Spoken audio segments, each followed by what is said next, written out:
bem-vindas e bem-vindos. Se você mora no Brasil, você conhece essa birosca em que a gente vive. Birosca News é esse quadro que eu faço todas as semanas falando de questões de direito, e esse conteúdo fica disponível no youtube.com/Alexandre Bahia e o podcast Birosca News disponível em várias plataformas. Se você gostar desse conteúdo, curta, compartilhe, assine os nossos canais. O episódio de hoje de Birosca News eu vou falar sobre uma recente condenação que o Distrito Federal sofreu na Justiça do Distrito Federal em razão de maus tratos sofridos por uma criança numa escola pública. E aí é um pouco sobre esse caso que eu quero falar, discutir a questão da forma de tratamento de pessoas com transtorno do espectro autista. Muito bem. Então, tem uma criança que ela frequenta uma escola pública no Distrito Federal. Houve uma mudança dos professores, dos profissionais de educação que cuidavam dessa criança naquela sala de aula.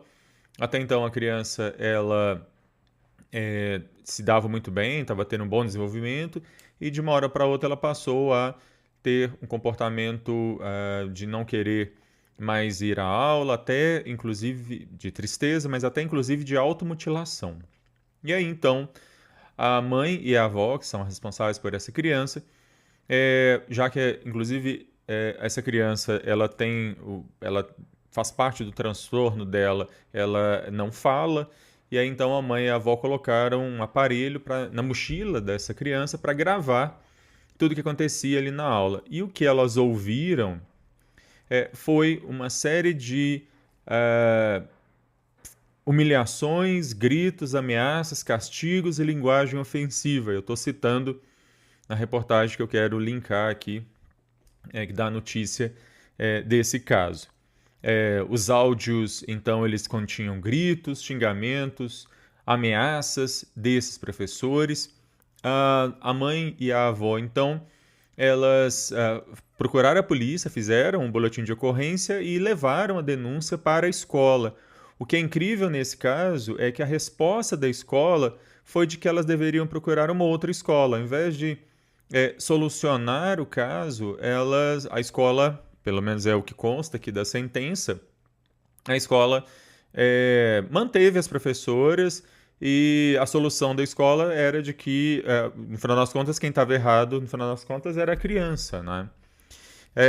As mães, então, a mãe e a avó, resolveram, então, ajuizar uma ação contra o Distrito Federal e o Distrito Federal, então, foi condenado em primeira instância, e essa sentença foi confirmada em segunda instância, o Tribunal de Justiça do Distrito Federal, ao pagamento de uma indenização de R$ 52 mil, divididos aí, inclusive, não só a questão da responsabilidade da escola de fazer alguma coisa e não fez, mas também dos gastos que essa família teve, inclusive com a produção de laudos médicos, psiquiátricos, para comprovar, para ter as provas aí do sofrimento que essa criança sofria na escola. O Distrito Federal, na sua defesa, tentou argumentar de que ele não tinha controle sobre isso, de que a responsabilidade era exclusivamente das profissionais, mas enfim, a decisão da Justiça do Distrito Federal ela é totalmente consentânea com o que estipula a Constituição. A Constituição fala que o Estado ele é responsável objetivamente, ou seja, não preciso nem provar que houve culpa ou dolo, que houve culpa, ou seja, omissão, negligência, e nem dolo, vontade objetiva de causar o dano, mas apenas que houve o dano e a quem causou esse dano. E se quem causou esse dano foram profissionais da educação vinculadas ao Distrito Federal, vinculadas a uma escola pública que pertence a um ente público, este ente público é responsável, não há o que se discutir aí. Em segundo lugar, eu acho que vale a pena a gente mencionar que a questão do TEA, né, do transtorno do espectro autista, ela envolve a necessidade de todo um cuidado por parte dos setores de educação, de saúde, enfim, de várias áreas que vão lidar com pessoas que estão no espectro e que, infelizmente, parece que, no caso dessa escola e pelo que a gente conversa com outras pessoas já adultas que também estão no espectro, infelizmente parece ser a regra. Não há uma preparação, seja de educadores, seja de profissionais da saúde, inclusive da área da psiquiatria, da psicologia, muitas vezes, para lidar com as necessidades específicas, com as questões específicas de pessoas que estão no transtorno do espectro autista.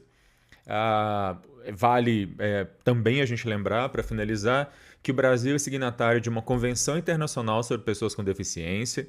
Essa convenção ela foi aprovada pelo Congresso Nacional com status de emenda à Constituição, o que inclusive provocou uma mudança grande na nossa legislação. Uma série de leis que antes tratavam pessoas com deficiência como incapazes vão mudar essa perspectiva.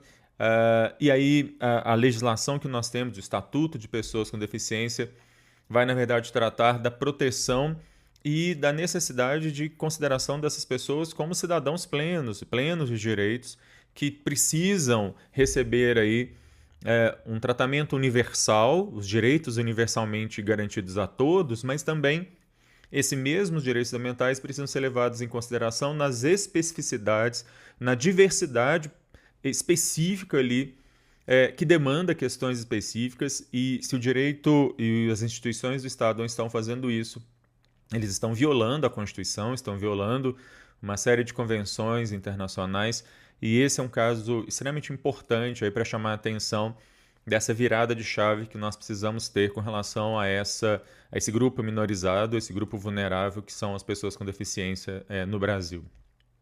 Bom, eu vou ficando por aqui. Se você gostou desse conteúdo, curta, compartilhe. A qualquer momento eu volto falando de mais alguma questão maluca, absurda e estapafúrdia que acontece nessa birosca de país. Tchau.